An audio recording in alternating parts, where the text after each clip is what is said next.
میرے بھائیوں، اس حوالہ جات پر جو ہم مل کر پڑھتے ہیں اور جو سنتے ہیں، میں چاہتا ہوں کہ آپ ان پر ذرا غور کیا کریں، کیونکہ یہ آپ کے میرے ہم سب کے لیے بہت ضروری ہے۔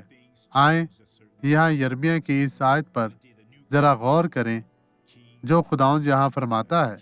اور یہویاکین شاہ یہودا کی اسیری کے 37ویں برس کے 12ویں مہینے کے 25ویں دن یوں ہوا کہ شاہ بابل آویل مرودک نے اپنی سلطنت کے پہلے سال یہویاکین شاہ یہودا کو قید خانہ سے نکال کر سرفراز کیا۔ اب آیت نمبر 33، وہ اپنے قید خانہ کے کپڑے بدل کر غیر عمر بھر برابر اس کے حضور کھانا کھاتا رہا۔ لیکن یہ بہتر ہے جب ہم خدا کی خدمت کریں، ہم قید میں نہیں ڈالے جائیں گے، دشمن ہماری زندگی میں کام نہیں کر سکے گا، اور یہ وہی ہے جو آپ کو خدا کی پیشگوئی آپ کے لیے کر رہے ہیں۔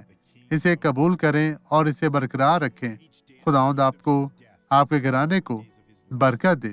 میں چاہتا ہوں کہ آپ مسیح کی پاک حضوری میں ہمیشہ قائم رہیں، اور خدا آپ کو، آپ کے گھرانے کو اسی طرح برکات سے نوازتا رہے گا۔ اس پر غور کریں۔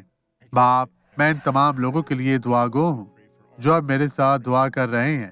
ہمیں پوری دنیا کے لوگوں کو ایمان کے ساتھ کھانا کھلانے کی اجازت دینے کے لیے تیرا شکریہ۔ مسیح یسوع ناصری، تیرا شکریہ اور آمین۔